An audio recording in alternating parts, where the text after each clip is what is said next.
अस्सलामुअलैकुम व्यूवर। आज हमारा lecture class 9th math new math exercise 1.1 question number 3 है। तो क्वेश्चन नंबर 3 हमारा कह रहा है कि बिस्मिल्लाहिर्रहमानिर्रहीम express the following as a rational number p over q where p and q are the integers and q is not equal to 0 then 3 parts हैं। इसे मालूम करना है क्या है, रैशनल नंबर है। ठीक है, तो फर्स्ट ऑफ ऑल हम सॉल्यूशन इसका सॉल्व करते हैं। हमारे पास फर्स्ट पार्ट है क्वेश्चन 3 का 0.4 बार। ठीक है, तो इसका हम सॉल्यूशन सॉल्यूशन सॉल्व करते हैं p over q की फॉर्म में। ठीक है, कि ये हमारे पास रैशनल नंबर है कि नहीं है। तो पहले हम इसे करते हैं, let suppose let x is equal to 0.4 bar. ठीक है, बार का मतलब ये है कि ये हमारे पास नंबर रिपीट होता है। ठीक है, तो अब इस बार की वजह से हम इसे मीन्स के 0.444 एंड सो लिखते हैं।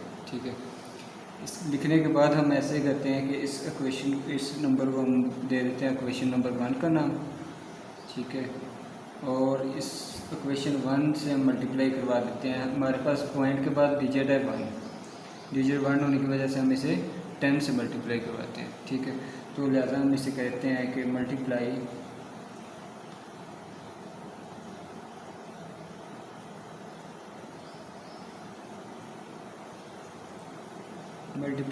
Bye 10 with respect on both side. ठीक है, 10 ऑन बोथ साइड। ठीक है, बोथ साइड है तो मतलब कि हमने दोनों साइडों पे 10 को मल्टीप्लाई करवाना है। तो 10 को मल्टीप्लाई करवाए तो ये हमारे पास 10x इज इक्वल टू, अगर हम 0.44 को मल्टीप्लाई 10 से करवाएं तो ये हमारे पास आ जाता है 10, मतलब कि 4.444 एंड सो। ठीक है, कैलकुलेट पे अगर हम इसे मल्टीप्लाई करवाएं तो ये हमारे पास 4.44 एंड सो ऑन आ जाता है। तो इसे हम देते हैं ये क्वेश्चन नंबर 2 का नाम। अब हमें ये करना है कि क्वेश्चन नंबर 1 और क्वेश्चन नंबर 2 को सब्ट्रैक्ट करना है और उसके बाद हमारे पास ये आंसर आ जाएगा। तो हमने कहा कि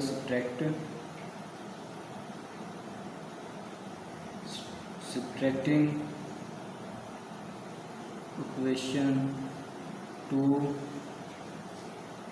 या इक्वेशन 1 फ्रॉम इक्वेशन 2। ठीक है, तो क्वेश्चन 2 हमारे पास बड़ी वैल्यू है 10x है और ये हमारे पास स्मॉल वैल्यू है x है। तो इसलिए हमने कहा कि क्वेश्चन 1 को 2 में से सब्ट्रैक्ट करना है। तो पहले हमने लिखा 10x minus x is equal to, हमारे पास वैल्यू आ गई 4.444 सो ऑन, माइनस आ गया और दूसरी वैल्यू हमारे पास आ गई 0.444 एंड सो ऑन। ठीक है, 3 बार लिख दो वैल्यू, 10 लिख दो, ये मीन्स के हमारे पास कंटिन्यू वैल्यू ना सो है। ठीक है, तो माइनस करने के बाद ये हमारे पास आ गया 10x से x निकला तो ये हमारे पास आ गया 9x इज इक्वल टू, और इससे अगर हम माइनस करें तो ये वाली वैल्यू हमारे पास ख़त्म हो जाती है और रिमेनिंग हमारे पास 4 आ जाता है। ठीक है, 4 आने के बाद ये 9x के साथ मल्टीप्लाई हो रहा है, 9x के साथ मल्टीप्लाई हो रहा है। ये दूसरी साइड पे अगर 2 मेथड है, एक तो ये है ना डायरेक्ट कि हम इसे उस साइड पे शिफ्ट करें, इधर मल्टीप्लाई उधर जाके डिवाइड हो जाएगा, और दूसरा ये होता है कि ओरिजिनल मेथड ये होता है कि हम जो है ना 9x इज इक्वल टू 4, कुछ होता है ना कि ये बच्चे पूछते हैं कि ये सर मतलब कि उधर शिफ्ट करने की क्या वजह है, मतलब कि कानून कौन किस लॉ के तहत हम उधर शिफ्ट करने। तो इसके ये है कि बोथ साइड डिवाइडिंग 9, जब 9 को हम डिवाइड करेंगे बोथ साइड तो ये हमारे पास आ जाएगा 9x/9 इज इक्वल टू 4/9। तो ये हमारे पास कैंसिल हो जाएगा और x इज इक्वल टू 4/9 ये आंसर आएगा। ठीक है, तो ये तो मैं मतलब कि एक मेथड के तहत बता दिया ना। ठीक है, रफ है, तो ये तो एक मेथड के तहत बता दिया कि ये ऐसे सॉल्व होता है। तो वैसे एक सिंपल ये तरीका होता है कि जी ये x के साथ मल्टीप्लाई हो रहा है और दूसरी साइड पे जाके डिवाइड हो जाएगा। तो ये हमारे पास है 4/9 आंसर आ गया किस फॉर्म में, P/Q की फॉर्म में। ठीक है, तो यही हमने फाइंड करना था और ये हमारे पास आंसर है। तो इसी तरह हम पार्ट नंबर 2 करते हैं। ठीक है, तो पार्ट नंबर 2 हमारे पास क्या चीज़ है कि ये पार्ट नंबर 2 वो कह रहा है कि हमारे पास है 0.37 बार। ठीक है, तो इसका हम सॉल्यूशन सॉल्व करते हैं। तो 0.37 बार, 0.37 बार, इसका सॉल्यूशन फाइंड करने के लिए हमने कहा कि इससे ना पहले तो लेट सपोज करते हैं ना, तो ये हमारे पास लेट x = 0.37 बार आ गया। ठीक है, अब ये तो आ गया। अब इसके बाद हमने देखना है कि बार की वजह से ये 2 वैल्यू रिपीट हो रही हैं। ठीक है, रिक्यूरिंग फॉर्म मीन्स के ये आ गया हमारे पास ना बार बार रिपीट हो रहा है। ठीक है, तो आपने रैशनल नंबर का 2 में वे पढ़ी थी ना, एक टर्मिनेटिंग था और दूसरा रिक्यूरिंग फॉर्म था। तो ये हमारे पास आ गया मीन्स के सेकंड रिक्यूरिंग फॉर्म ना बार बार वैल्यू रिपीट हो रही है। ठीक है, तो टर्मिनेट का तो ये मतलब था ना कि कंप्लीट डिवाइड हो गया और जो आंसर था फिक्स आ गया। तो रिक्यूरिंग फॉर्म जो था कि हमारे पास जो वैल्यू ना रिपीटिंग हो रही है, रिपीट है, एंडिंग नहीं हो रही लेकिन वैल्यू बार बार 1 टाइम बार रिपीट हो रही है या 2 टाइम रिपीट हो रही है, 3 टाइम रिपीट हो रही है। ठीक है, तो ये तो हमने प्रीवियस लेक्चर नंबर 1 में बता दिया था। ठीक है, तो उसके बाद हमने कहा कि x = 0.3737 एंड सो ऑन आ गया। ठीक है, अब हमने ये करना है कि इसे अब ये देखना है कि इसे मल्टीप्लाई किस चीज़ से करना है। जो फर्स्ट पार्ट था वो तो था हमारे पास जी 0.4 बार, तो इसका मतलब था कि पॉइंट के बाद एक वैल्यू थी जो हमने 10 से मल्टीप्लाई करना है। इधर हमारे पास है 2 वैल्यू, पॉइंट के बाद कितनी वैल्यू है 2, तो लिहाजा हमने कहा कि multiplying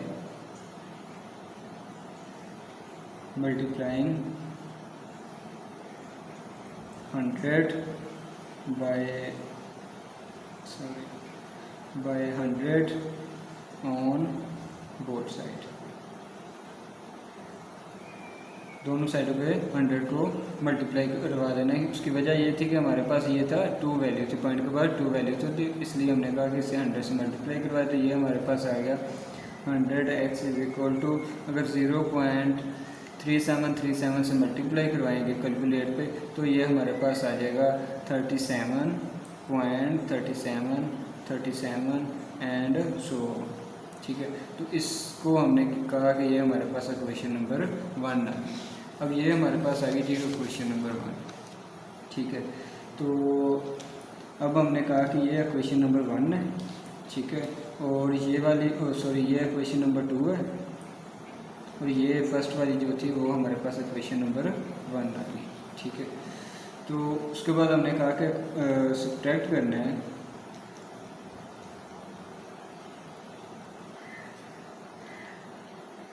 subtracting question number 1 from question number 2। ठीक है, 2 इसलिए कि फ्राम इसलिए कि हमने कहा कि क्वेश्चन नंबर 1 जो है वो x है और ये हमारे पास 100x है, तो सेकंड वैल्यू हमारी में इसके बड़ी वैल्यू है और इक्वेशन की बड़ी वैल्यू है। ठीक है, और जो फर्स्ट इक्वेशन की वैल्यू है x की वो स्मॉल वैल्यू, इसलिए कहा कि हमने 1 को किससे मैंने सब्ट्रैक्ट करना है, सेकंड वैल्यू से। तो लिखा हमने कि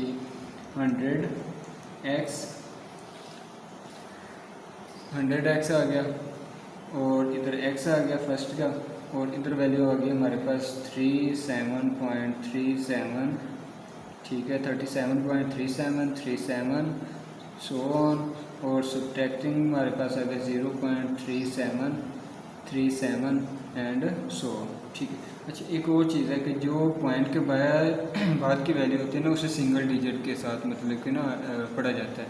ये नहीं कहा जाता कि ये 37 है या 337, ये कुछ सो ऑन जो भी पढ़ा जाता है ना डबल डिजिट के साथ नहीं पढ़ा जाता है। पॉइंट के बाद हमेशा जितने भी डिजिट हैं वो सिंगल पढ़े जाते हैं।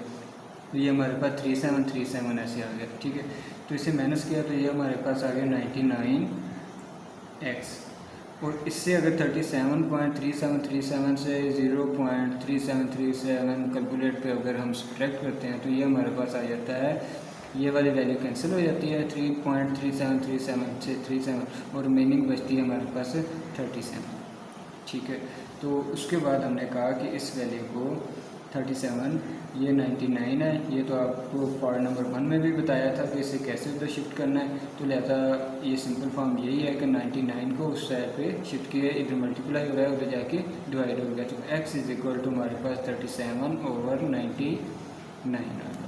तो यही हमने मालूम प्रूव करना था कि हमारे पास जो आंसर आ रहा है वो किस फॉर्म में होना चाहिए, रैशनल नंबर में होना चाहिए। कि ये जो नंबर हमने नंबर डिजिट दिया हुआ है ये किस फॉर्म में होना चाहिए, रैशनल फॉर्म में। ठीक है, रैशनल नंबर मीन्स के q नॉट इक्वल टू 0। तो ये हमारे पास जो सेकंड पार्ट है क्वेश्चन नंबर 3 का वो भी प्रूफ हो गया। ठीक है, उसके बाद हमने कहा कि हम इसे सॉल्व करते हैं। थर्ड पार्ट जो कह रहा है कि हमारे पास है 0 पॉइंट, इसे राइट करते हैं। थर्ड पार्ट क्या चीज़ है जी,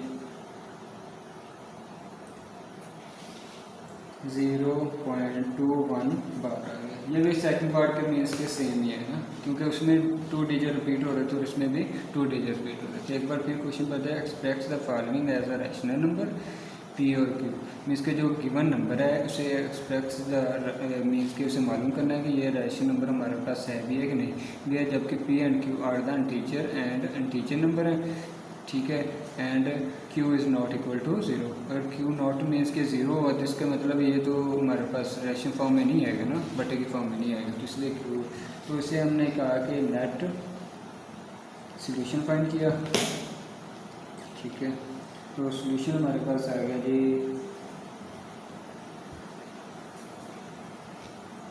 लेट 0 पॉइंट ये वाली वैल्यू इसे x is equal to 0.2121 means के बार की वजह से ये वैल्यू हमारी रिपीट हो रही है 2121, तो इसलिए हमने कहा कि ये। अब इस वैल्यू को हमने कहा कि ये हमारे पास क्या है, इक्वेशन नंबर 1 है। इक्वेशन नंबर 1 है। अब हमने इक्वेशन नंबर 2 फाइंड करनी है। उसके लिए हमने कहा कि इससे अब देखना है कि पॉइंट के बाद कितने डिजिट है। ठीक है, जो गिवन डाटा है, तो ये 2 डिजिट है, इसका मतलब कि हमने 100 से मल्टीप्लाई करवाना है। तो मल्टीप्लाइंग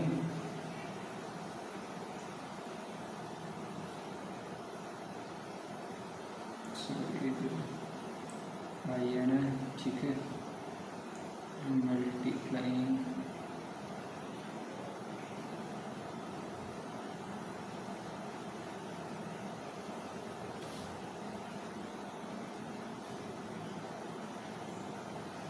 मल्टीप्लाइंग आ गया। तो ये हमारे पास multiplying by 100 on both side. ठीक है, मल्टीप्लाइंग 100 ऑन बोथ साइड आ गया। ठीक है, पेन का इशू था तो इसलिए जो ना हमारे पास सही राइट नहीं हो रहा था। तो मल्टीप्लाइंग 100 ऑन बोथ साइड आ गया। तो हमने कहा कि अभी तक इक्वेशन 1 आ गया। ठीक है, तो ये हमारे पास आ गया 100 x इज इक्वल टू, जब 100 को मल्टीप्लाई करवाया तो ये हमारे पास आ गया कैलकुलेट कर 21.20 और 212121 एंड सो। ठीक है, ये कंटिन्यू। ठीक है, उसके बाद हमने कहा कि इससे हमने इक्वेशन नंबर 2 का नेम दे दिया। अब ये है हमारे पास इक्वेशन नंबर 2। ठीक है, तो इक्वेशन नंबर 2 आपका ये क्या करना है कि हमने इसे फाइंड करना है। तो फाइंड करने के लिए हमने कहा कि सब्ट्रैक्टिंग इक्वेशन 1 फ्रॉम इक्वेशन 2। ठीक है, इक्वेशन 1 में से और इक्वेशन 2 में से इक्वेशन 1 को सब्ट्रैक्ट करना। तो हमने कहा कि 100 x minus x is equal to आ गया 21.2121 माइनस आ गया हमारे पास क्या है 0.21 सो 21 सो 1 इधर आना। ठीक है, 21 2 1 एंड 2 1 सो ऑन हो गया। ठीक है, तो 100 में से ये x का आया तो 99 x आ गया और इज इक्वल टू आ गया। अब ये लिख लो कैलकुलेट में जब हम इसे सब्ट्रैक्ट करेंगे तो पॉइंट के बाद वाली वैल्यू हमारे पास खत्म हो जाएगी, जस्ट ये बचेगा। तो ये हमारे पास क्या आ गया 21। ठीक है, अब ये हमारे पास 21 है। ठीक है, और ये मल्टीप्लाई हो रहा है 99 उधर जाके डिवाइड हो जाएगा, तो x इज इक्वल टू 21/99। और ये हमने कहा कि ये हमारे पास कौन सा है, रैशनल फॉर्म है।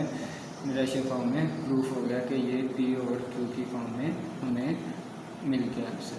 तो इसी तरह हमारा जो आज का लेक्चर है class 9th new book exercise 1.1 का क्वेश्चन नंबर 3 के तीनों पार्ट हमने सॉल्व कर लिया। तो एंड द नेक्स्ट लेक्चर इंशाल्लाह नेक्स्ट क्वेश्चन के साथ हम हाजिर होंगे। तब तक के लिए इजाज़त, अल्लाह हाफ़िज़।